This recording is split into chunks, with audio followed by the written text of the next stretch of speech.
window kind of angrily at him for not really following his legislation and what he really wanted him to do. But it is under Taft that we'll see the creation of the Federal Children's Bureau, an 8-hour workday.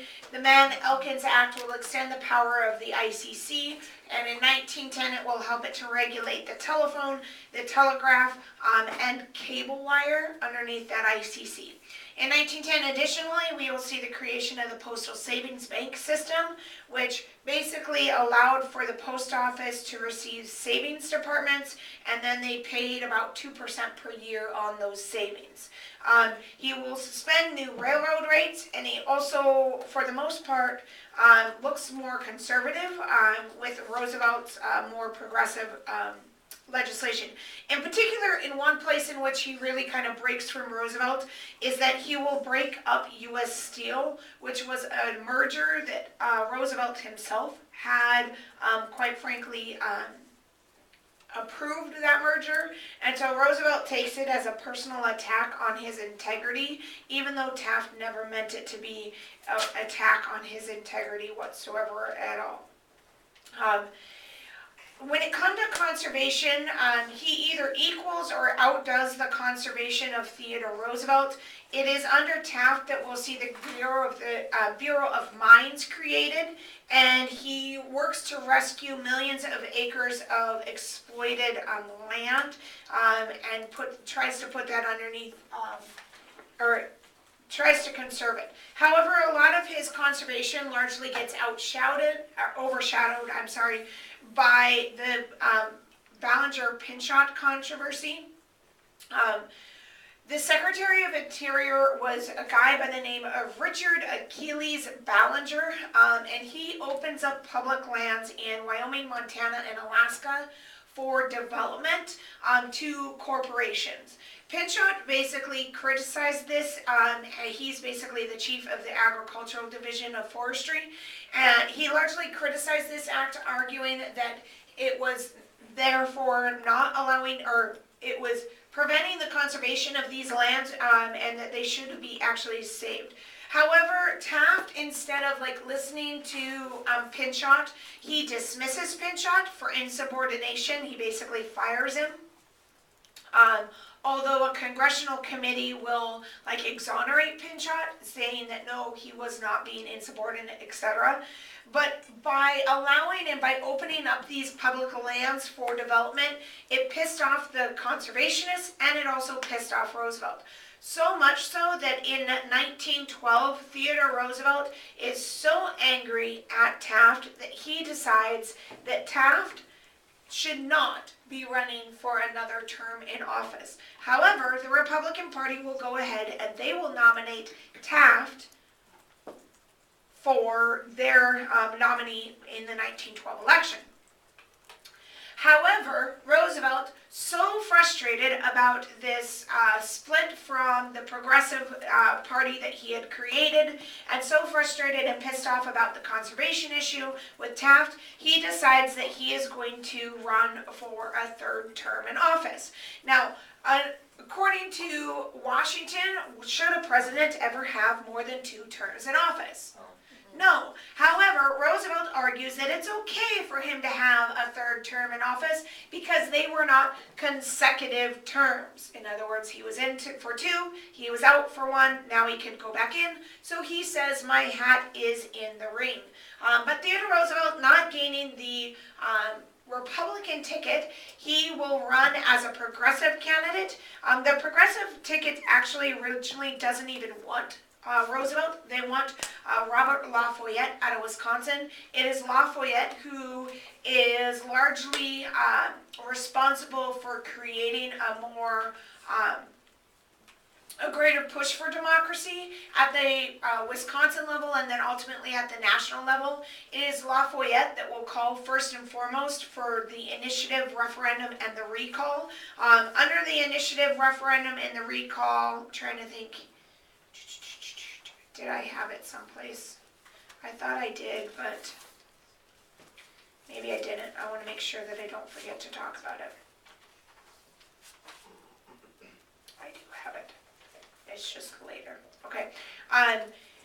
So he had largely pushed for the initiative, referendum, and recall, but Lafayette chooses not to run under that progressive ticket, and so largely Theodore Roosevelt instead will run, and he calls it his Bull Moose Party. As we can see from political cartoons such as this one here and even this one here, there is quite a conversation about whether or not it is okay for Roosevelt to be running for this third term. Of course, the ghost-like figure pictured in the back is supposed to be Washington. Okay? So there is that question about it, whether he should be able to or not. Since he throws his hat in the ring and the Republican Party is not willing to nominate him, he will form his own progressive party, which he calls the Bull Moose Party. Okay?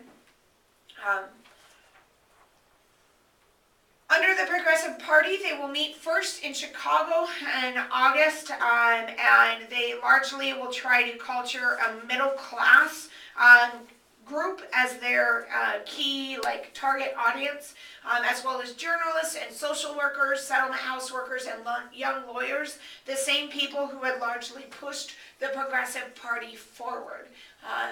Theodore Roosevelt will once again utilize his military prowess, as well as his just exuberant personality to kind of push him forth in the 1912 election. Roosevelt campaign slogan largely favored new nationalism, as well as the idea of good versus bad trust, once again, much like what he had pulled forward in his first presidency. And he also continues those square deal policies. He argued that no one person should have it any better than the other person, hence the reason why it's a square deal, because it's equal on all sides, right? Okay. He is largely supported by a guy by the name of Herbert Crowley, and Crowley writes a book called The Promise of American Life in 1910, and he argues within within that Theodore Roosevelt's ideas is largely where the United States should be going from this point on. In addition to the direct election of senators, tariff reduction, having a presidential primary, regulating monopolies, etc., and even a passage of women's suffrage, Theodore Roosevelt also argued for a nationalized minimum wage and limits to campaign spending. This is quite remarkable when you think about it, because these are very, very progressive things, right? These are things that will come not for quite some time later, especially campaign spending limits and campaign finance reform. Unfortunately, though, as Theodore Roosevelt travels the United States, kind of promoting his progressive party, he is at a campaign stop in Milwaukee where he is shot in the chest. Now, an ordinary person would probably, die or stop their speech, but no, not Teddy Roosevelt. He actually finished his speech before leaving and then going and seeking medical treatment. So, although it wins him over with quite a few, gives him quite great prowess for his ability to keep on through this speech, unfortunately he is largely forced to suspend his campaign until he fully recovers. And because he's not out there really promoting himself as a candidate, he kind of starts to lose some favor from the general audience. The Democrats will nominate a newcomer. He is a former New Jersey governor elected in 1910, a man by the name of Woodrow Wilson. Woodrow Wilson is the son of a Presbyterian minister. He had been president at Princeton and was pretty much the anti-Bryan wing of the Democratic Party.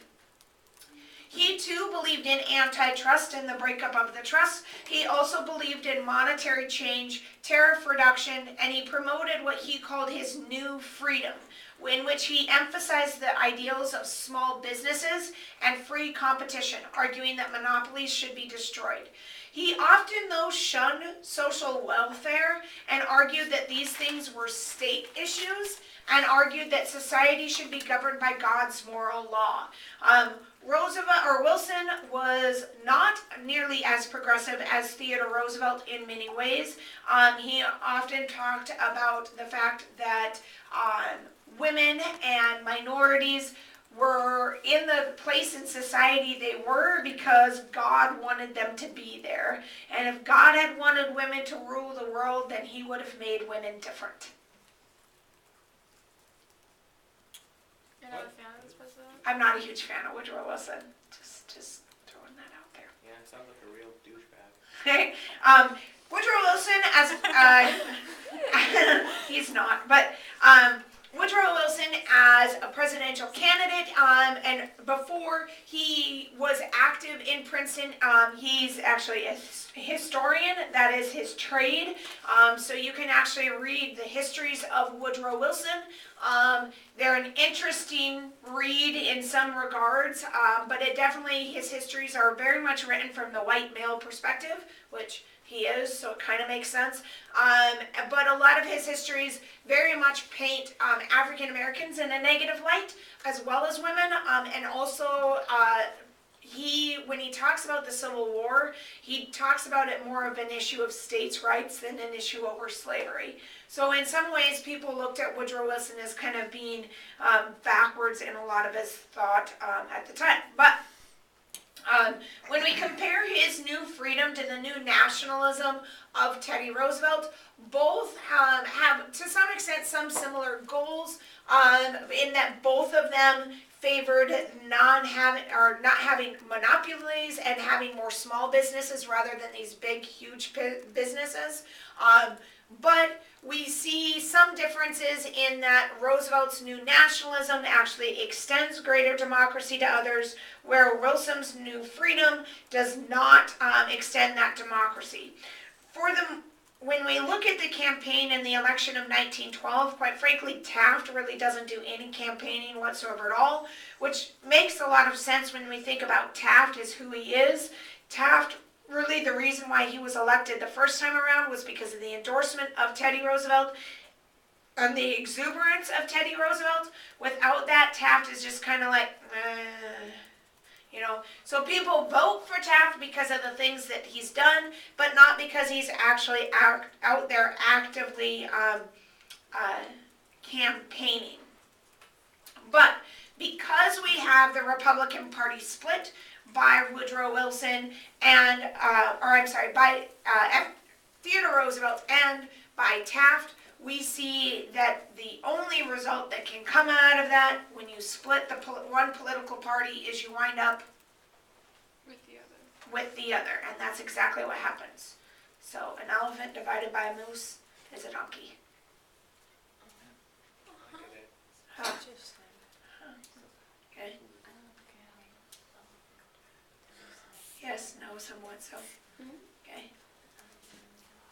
Democratic Party is represented by the donkey, Republican Party represented by the moose, or by the elephant, and the bull moose there, Theodore Roosevelt.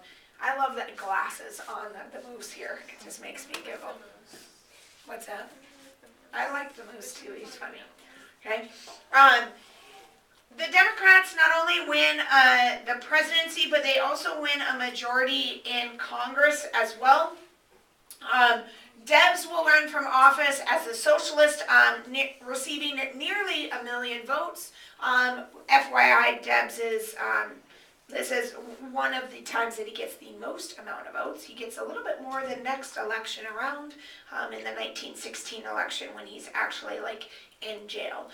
But so we do see a total of 4 candidates within there, but ultimately because of the split of the Republican Party, Wilson is able to earn a majority of the votes. Although he doesn't earn a majority, he earns a majority percentage of the votes, but he doesn't earn, it's only about 41% of the popular vote itself. Does that make sense? So it's not like a majority of Americans wanted Wilson. It's just because of the split within that. And ultimately, it's that split that leads to it. Debs will run for office in 1900, in 1904, in 1908, in 1912, 1916, and again in 1920. So. Say if you fail, just try Yeah. again. So if you fail, try it again. Okay. It's interesting to note and to look at the map and to see where Taft will receive the majority of his votes from. The fact that he gets them from Utah, and then also New Hampshire, right? I can never remember. I think It's Vermont. I'm wrong. It's Vermont. I always get them backwards. Okay, and that he's getting them from there. Just because of when we look at those two, we're going to see conservation issues kind of hit them a little bit more. And the fact that he was willing to open up some of those areas for development is something that people in Utah needed. Also, Taft was very much a proponent of kind of allowing people to just do their thing. And so that was very appealing in those regions as well. It's interesting to note, though, that although Theodore Roosevelt will get both South Dakota and Minnesota, he does not get North Dakota. North Dakota would go to Woodrow Wilson. This is one of the few times that North Dakota has actually gone Democrat. So majority of the time, North Dakota goes Republican, but on occasion, we'll go Democrat, okay? Don't go Democrat under Woodrow Wilson. North Dakota will go Democrat also when Kennedy is running for office. I think, if I remember correctly, that is the last time that North Dakota went Democrat was for Kennedy. I'm pretty sure. So it has been a long while since North Dakota has done anything other than that, okay? All right, so Woodrow Wilson, let's get into him here a little bit, okay? Remember we talked about that he pushed that ideal of new freedom. He is the second Democrat to be elected since the Civil War. Cleveland was the first Democrat since the Civil War. And interestingly enough, he's also was born in Virginia. He is the first president from Virginia since Zachary Taylor. And so we see we saw a huge run of Virginians and then not so much for a long time. But he believed that the president should take a large role in the federal government, and he believed in moral righteousness and was largely uncompromising in that ideal of moral righteousness. In his inaugural address, he said the first forum more positive since Hamilton. He basically argued for the to attack the triple wall of privilege, the tariffs, the banks, and the trusts. But he was pretty idealistic, much more intellectual than what we had seen Taft or even Roosevelt been. But he was largely inflexible because of his very moral, righteous upbringing. He is a president who will actively lead Congress and will actively try to create legislation within Congress. His first push that he will have is he will reduce tariffs and seek tariff reform. In a special session of Congress, he calls on Congress directly and reads directly a message to them arguing that the tariffs must be reduced so that consumer prices could be reduced. It is the first time that the tariff is actually reduced in over 50 years. In addition to that, we'll also see him actively talk with Congress about the passage of the 16th Amendment, which is our income tax. He argued that this would make up for the lost revenue of the reduction in tariffs, but he said that it would be better for society as a whole because it would be a progressive tax. So your tax rate, your national income tax rate, would be from 1% to 6%. Those at the highest earning brackets would be paying the 6%, and those at the lowest earning brackets would be paying only 1%. If you can imagine only paying 1% of your income today. I can't. That'd be nice, though. I mean, isn't there like a certain amount that goes untaxed? Well, yeah, you have your standard deduction, which if you make anything below that, you'll get everything back. Does that make sense? And it depends on family size and etc. And if both parents are working and yada yada yada. Does that make sense? So there is a standard deduction still to this day, but the average tax rate in the United States right now is like 23%. So That is so much. I would totally take 6% even over 23%. Before Reagan, it was like 90% if you make Yeah, couple million. yeah. But, I don't know. Our tax code is very, very complicated, so we'll just leave it at that, okay? It's very complicated. There are ways that you can reduce your tax rate, even if you are amongst the highest earners, to where you pay less than 1%. What you do is you donate artwork. Yeah, you donate buy money, artwork. and then, So yeah. There are ways to do it if you are wealthy. If you are not wealthy, you're pretty much stuck on that standard deduction.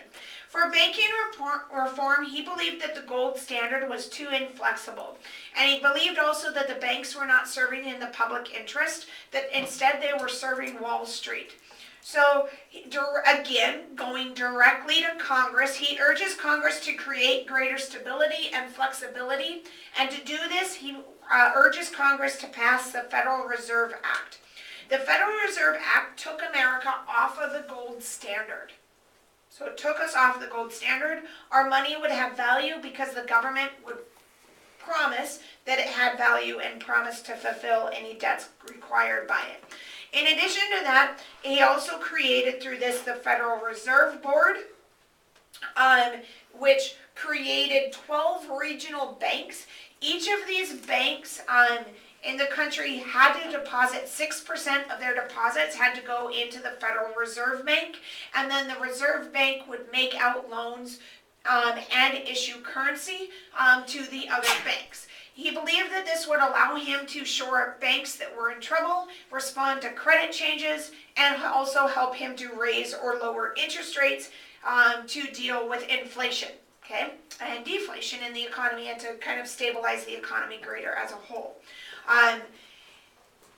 This federally regulated system is the first time since the Bank of the United States that the United States has this much regulation of the federal banking system, and largely the regulation of the banks largely should have prevented the United States from going into another recession or another depression, which is largely what he is hoping for. Unfortunately, after World War I, the banks are not regulated as heavily, and that depositing that they were supposed to put in, that 6% of deposits into the Federal Reserve, quite frankly, just wasn't enough for what was being lent out. The Federal Reserve Board itself is appointed by the president, but they are responsive, and the reason why is because he wanted them to be responsive to the public rather than to the banks themselves. So since the president is elected by the public, and the public appoints, or the president appoints the reserve, he believed that that would work out a lot better. He then directly worked to oversee the activities of the Federal Reserve Board, and we see then within that him breaking up some of the larger banks and creating a little bit more stability within our system as a whole. This next slide we're going to skip.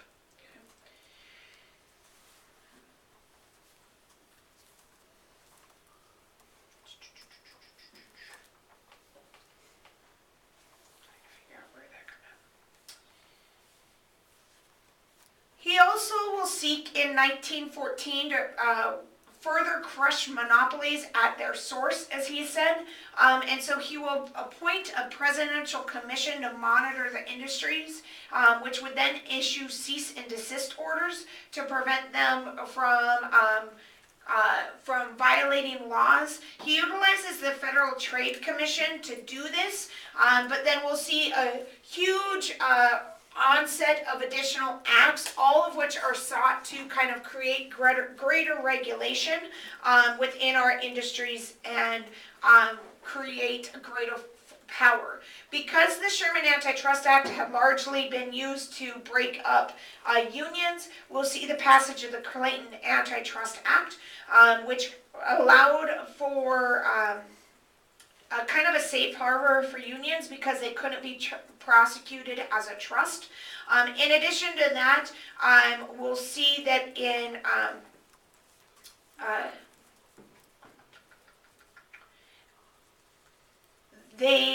sorry, I lost my train of thought. The Clayton Antitrust Act will create what they call a list of objectionable procedures and objectionable business practices, which included price fixing. Samuel Gompers, if you remember Samuel Gompers, he was the head of the AFL. Samuel Gompers basically says that the creation of the Clayton Antitrust Act is the Magna Carta for labor. But unfortunately, the Clayton Antitrust Act was a little bit weaker than what Wilson had intended it to be. It could not explicitly stop or break up regulation or those businesses, but it could send them to the courts, which then would allow them to be regulated. In addition to that, we also see Wilson take a different, more progressive view in some other areas. He will nominate Louis Brandeis to the Supreme Court. He is the first Jewish man to serve on the United States Supreme Court. Brandeis was a people's attorney and had been an attorney for 23 years prior to his nomination to the Supreme Court.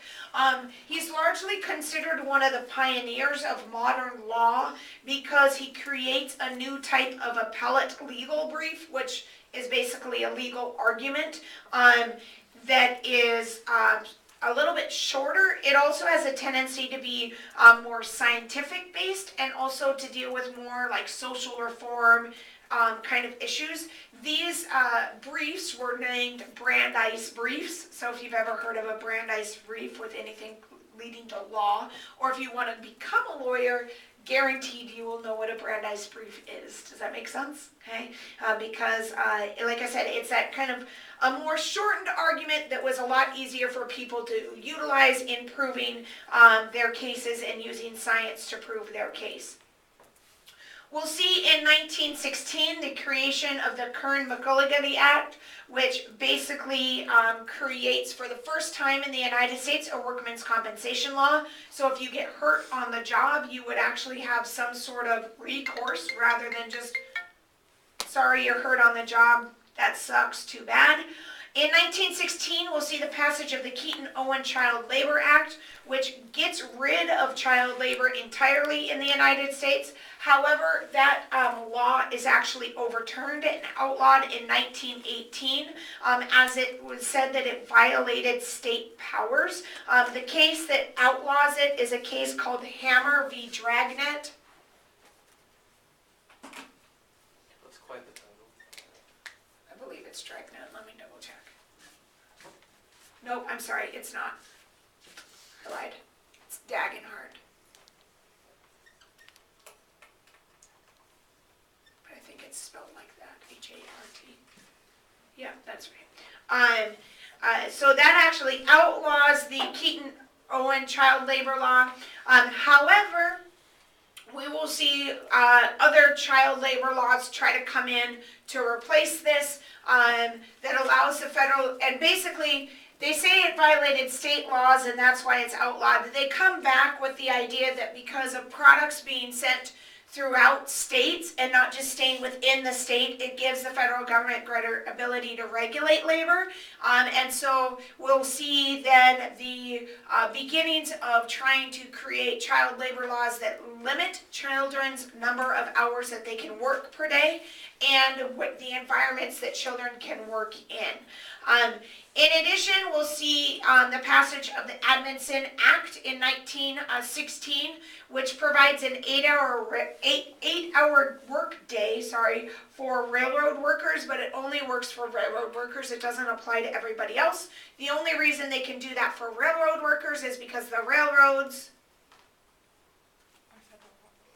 nope, they're private property. In between states? They go between the states. Does that make sense? So anything that goes between the states, the federal government has the right to regulate. Anything that stays within the states, they cannot. In addition to that, we'll also see the creation of the Federal Farm Loan Act in 1916, which actually takes the Federal Reserve Board a little bit farther and creates 12 regional farm banks, which gave loans to farmers at a lower interest to help support farmers. So we see kind of these greater ideals moving forward to help extend the rights to others and extend more economic security to everyone. He has very much a progressive Supreme Court with Brandeis at its head, and so we will see in 1905 Lochner v. New York, which overturns the 10-hour workday for bakers, basically making it so that you can't require that. Then we see the uphauling of a 10-hour workday, and so some of this goes back and forth ultimately with how many hours a day can we force. But ultimately, we'll see that Mueller v. Oregon, which says that no, you can make them work 10 hours a day, is overturned, and the Adamson Act pretty much becomes standard of an 8-hour workday for everybody across the board as a result of the overturn of Mueller v. Oregon. Does that make sense, guys? Yes, no, so? Kind of? Yes? No? Okay. All right. Which becomes the standard for the United States. We also begin to see some changes constitutionally for African Americans and some change for them as well. There is a renewed effort for African Americans to work through the courts to create greater change. This was largely developed through the Niagara Movement and the creation of the NAACP in 1910. In particular, they have a few Supreme Court victories. One is Gwynne v. U.S. It is the first time that Jim Crow legislation is challenged in the Supreme Court, and it is the first time that the NAACP will have a victory in the courts. Gwynne v. U.S. basically says that grandfather clauses that existed in Oklahoma and Maryland were unconstitutional because they only applied to African Americans and they did not apply to others. It does not, however, make grandfather clauses illegal nationwide, and the reason why is because of the fact that they argued that in some southern states successfully argued that they could look at whites who were not able to vote, and those whites were still not being able to vote. Now, in reality, were those whites sometimes voting? Yes. Was the South able to try to go around and skirt this Supreme Court decision? Yes. Does that make sense? But it is a step in the right direction for the NAACP. Buchanan v. Worley then takes it another step in Kentucky. Kentucky had created basically these predetermined neighborhoods that made it illegal for you to live in a certain neighborhood based on your race, and you couldn't even buy a property within those neighborhoods. And it rules this illegal as well. Unfortunately, this doesn't actually stop people from segregating based on race within communities. In fact, we see as far forward as the 1950s with Levittown, which is a suburb that's created. Oops, we'll talk about it when we get to the 1950s. That segregation based on race within communities still does exist. It also still existed in Texas and other areas of the United States, although Texas and Southern California was predominantly against Latin Americans, but we do see that segregation in housing. This strategy, albeit very slow, was one that creates kind of a precedent that they could have victories within the court system. Other landmark cases that existed during Woodrow Wilson's Supreme Court included the 1919 case Schenck v. U.S., which creates the clear and present danger. We will talk about that when we get to World War I, so I don't want to go into a lot of detail on it now. We'll also see the overturning of a minimum wage law for women in Washington, D.C. in 1923. So in some ways we see progressiveness, and in other ways we see them kind of being not so progressive. Does that make sense? In particular, when it came to women and children, they were not nearly as progressive as they had been in other instances. We do see during the progressive era as well a renewed campaign for civil rights. This is largely led by Booker T. Washington. Theodore Roosevelt had, as President of the United States, been criticized for inviting Booker T. Washington to dine in the White House. In fact, Booker T. Washington is one of the first African American individuals. Actually, I think he might even be the first who's invited to dine in the White House. There were been others who had been invited into the White House, but never to sit down and eat a meal. Does that make sense with the president? But because Theodore Roosevelt is highly criticized for inviting Booker T in, he will never again publicly support African American rights or any kind of reform for African Americans. Despite that, under Booker T. Washington's leadership, by 1920, there are approximately 2 million African Americans that live in the northern parts of the United States. And so as a result of the frustration that we see as African Americans continually move north, there is a greater push for greater change. Booker T. Washington believed in educating African Americans, and that we should work through a system of industrial education to help move African Americans forward. He is largely opposed by W.E.B. Du Bois, who argued that Booker T. Washington was an Uncle Tom for manual labor. In other words, he was like pacifying the whites. Does that make sense? It's a pretty harsh piece of criticism coming from a fellow African American and somebody who was also pushing forth.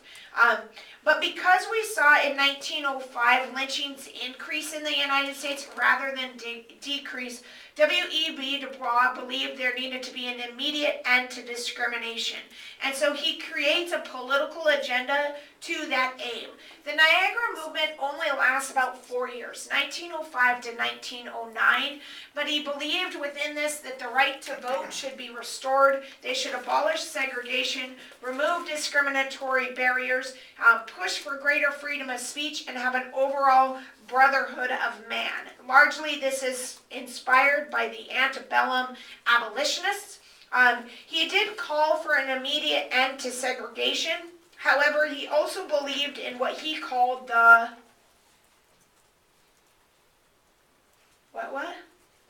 the talented tenth. That we should end segregation as a whole immediately, but at the same time, we should lift those most talented amongst us to be the leaders of the movement and to help bring us out of this, out of the segregation that existed in society.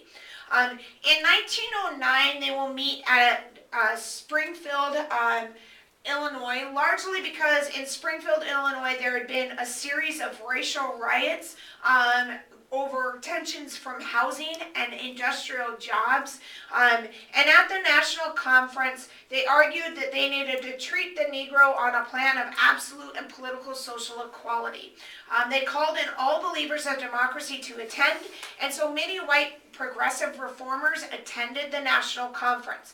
This included individuals like Jane Addams, John Dewey, and other big name progressives as well.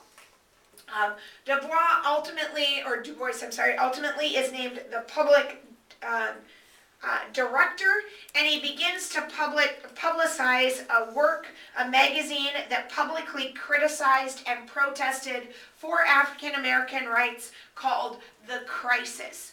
The national conference will develop then into the National Association for the Advancement of Colored People, led by W.E.B. Du Bois, but they pretty much have a lot of those same goals as the Niagara movement. It's just taking it one step further. But it really marks the beginning of the much more modern civil rights movement. By 1914, there are thousands of members, over 50 different branches across the United States.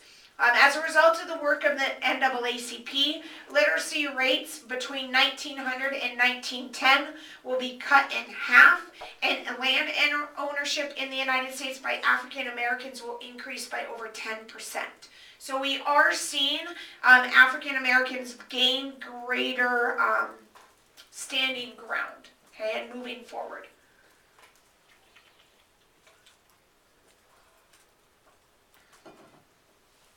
rather than being a support to them, Woodrow Wilson often acted as kind of an obstacle to the NAACP. He directly, we had talked about his histories in his 2-volume history of the United States. He basically takes a pretty well racist view of Reconstruction. But in addition to that, he publicly admired and talked about his admiration for D.W. Griffith's A Birth of a Nation, which is one of the big causes of the rise of the modern Klan movement in the United States. Excuse me, can you send Julia Sampson to the main office, please? Yeah, Thank you. yeah. Dun, dun, dun. Just kidding. Should I bring my stuff? Probably. Have a good rest of your day, dear. He also, Roosevelt also pushed for segregation in the federal offices, and often appointed Southern whites into what were supposed to be positions in the federal government that were reserved for African Americans. But although the NAACP's growth is rather sluggish, in fact, we don't see the NAACP grow at alarming rates, or don't really grow really large until World War II with the Double V campaign and under the leadership of A. Philip Randolph. It is under A. Philip Randolph that we'll actually see much greater growth of the movement as a whole. Well, they were in my notes, but I don't see, where'd those slides go?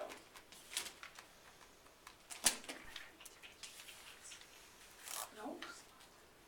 Darn it. Hang on, guys. Sorry. Maybe they're in here. Yep, they are.